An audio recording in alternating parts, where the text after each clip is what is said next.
lie to me. I am tired of lies.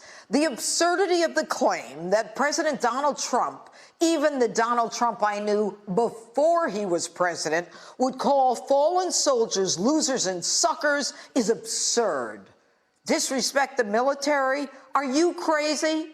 From day one, this president has spoken proudly of and has been supportive of the United States military and law enforcement. And like everything else, he doesn't just talk the talk, he walks the walk. This week, The Atlantic claimed the president called deceased military buried in Aisne-Marne Cemetery near Paris, France, losers and suckers. The article cites 4 people. The accusers? To be able to quote exact words of the president, I would think the 4 people would have irrefutable, unblemished, unquestionable credentials. So who are they? You know them well. Anonymous. No names, no attribution, no ability to even question their veracity. Good old Anonymous. You remember them. Anonymous brought you the fake dossier. Anonymous brought you the false Russia collusion delusion. Anonymous brought America 3 years of hell as they leaked to overthrow a duly elected president. Anonymous, now 60 days before the election, seeks to wreak havoc in a presidential election. Now listen to the Atlantic editor-in-chief. Did they explain their thinking as to why they wouldn't put their names to these accounts? They don't want to be inundated with angry tweets.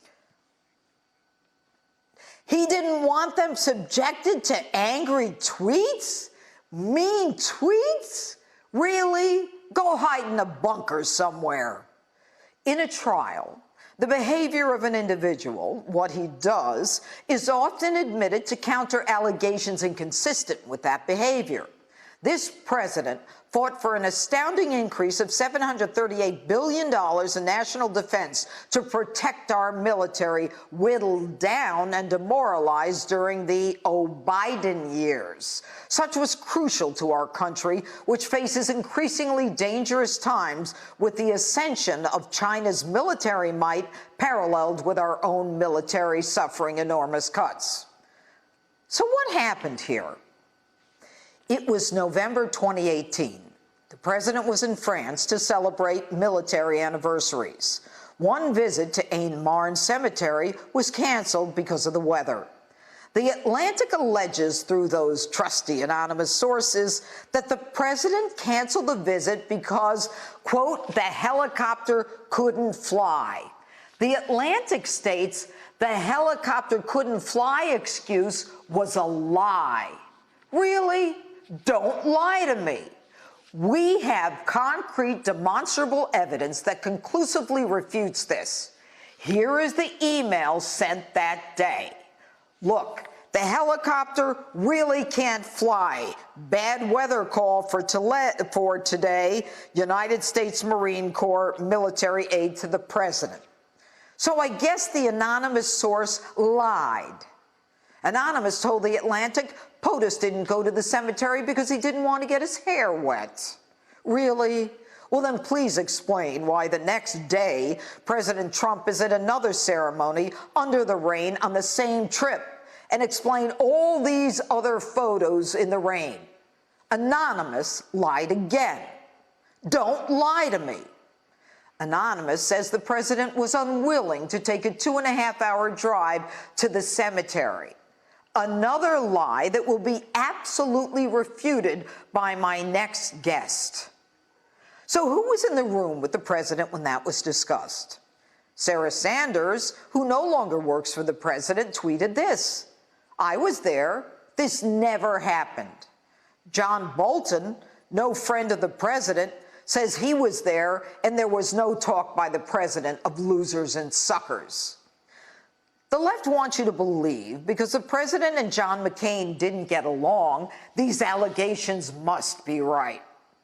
The president and John McCain were political enemies. Remember McCain's thumb-down defeat of the health care bill? Records actually show McCain directed the fake Russian dossier about Trump to the FBI. So how is it The people smart enough and strong enough to be in the president's inner circle don't have the chutzpah or the intentional fortitude to say it in public. But what kills me is when the anonymous liars are supported by people who know less than they do. Take, for example, this guy, who was the mayor of some town in Indiana, who tweeted, "There are no words for how disgusting this is." When asked how he knew if it was even true, he says he can figure it out because the president thinks people who play by the rules or people who sacrifice for others are suckers. Really? Then why does he work so hard to get our economy on track, to provide for the military, to deliver on all his promises, to provide minorities with jobs that your cronies could never do? But from there, Buttigieg extrapolates he seems to think, the president, Christians are suckers. Really? The man who got rid of the Johnson Amendment, who fights to keep under God in our schools, who swore we'd be able to say Merry Christmas again, and who put in place the Mexico City policy prohibiting U.S. funds to be used internationally for abortions. That president? Are you sure you're not talking about Obama, who told Christians to get off their high horses? Are you sure you're not talking about leftist governors who open distilleries and keep churches closed? Look, things are not looking all that great for Joe Biden right now. He's even forced to come out of his bunker. The left's hissy fit knows no bounds. They will stop at nothing from impeachment to getting into our faces to ignoring their jobs to focus on destroying the president. When you don't have the facts, you resort to lies. But the truth is clear.